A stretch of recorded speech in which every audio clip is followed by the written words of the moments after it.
Ang mabuting balita ng Panginoon ayon kay San Lucas, chapter 16, verse 19 to 31. Noong panahong iyon, sinabi ni Jesus sa mga Pariseo, may isang mayamang nagdaramit ng mamahalin at saganang-sagana sa pagkain araw-araw. At may isa namang pulubing nagngangalang Lazaro, tadtad ng sugat na nakalupasay sa may pintuan ng mayaman upang mamulot kahit mumong nahuhulog mula sa hapag ng mayaman. At do'y nilalapitan siya ng aso at dinidilaan ang kanyang mga sugat. Namatay ang pulubi at dinala ng mga anghel sa piling ni Abraham. Namatay rin ang mayaman at inilibing.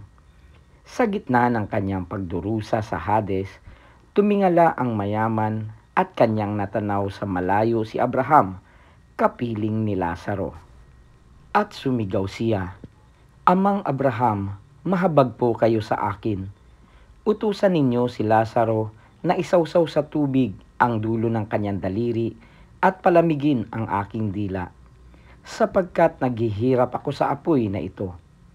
Ngunit sinabi sa kanya ni Abraham, Anak, alalahanin mong nagpasasa ka sa buhay sa ibabaw ng lupa, at si Lazaro'y nagtiis ng kahirapan. Ngunit ngayoy inaaliw siya rito, samantalang ikaw na may nagdurusa.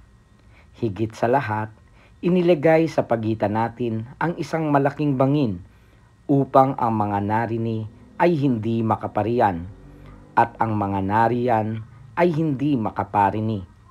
At sinabi ng mayaman, Kung gayon po, Amang Abraham, ipinamamanhi ko sa inyong papuntahin si Lazaro sa bahay ng aking ama, sapagkat ako'y may 5 kapatid na lalaki.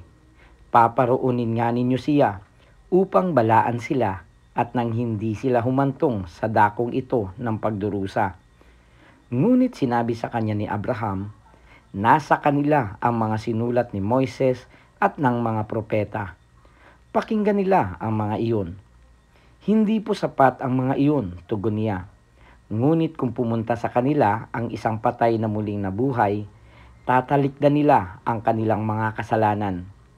Sinabi sa kanya ni Abraham, kung ayaw nilang pakinggan ang mga sinulat ni Moises at ng mga propeta, hindi rin nila paniniwalaan kahit ang isang patay na muling nabuhay.